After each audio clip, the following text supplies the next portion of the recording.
Before starting, make sure the shaft moves freely and it is centered between the bearings and that the slots on the cable drums point up.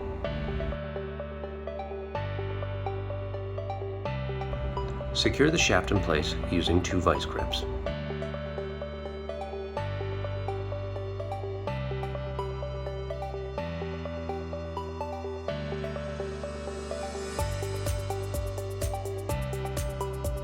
Insert the loose end of the cable into the cable drum and wind the cable tightly into the grooves of the drum.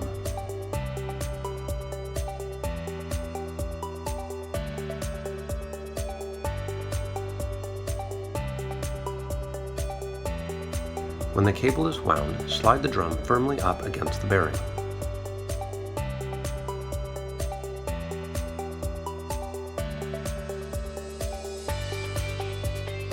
Tighten the set screws using a 3/8 wrench.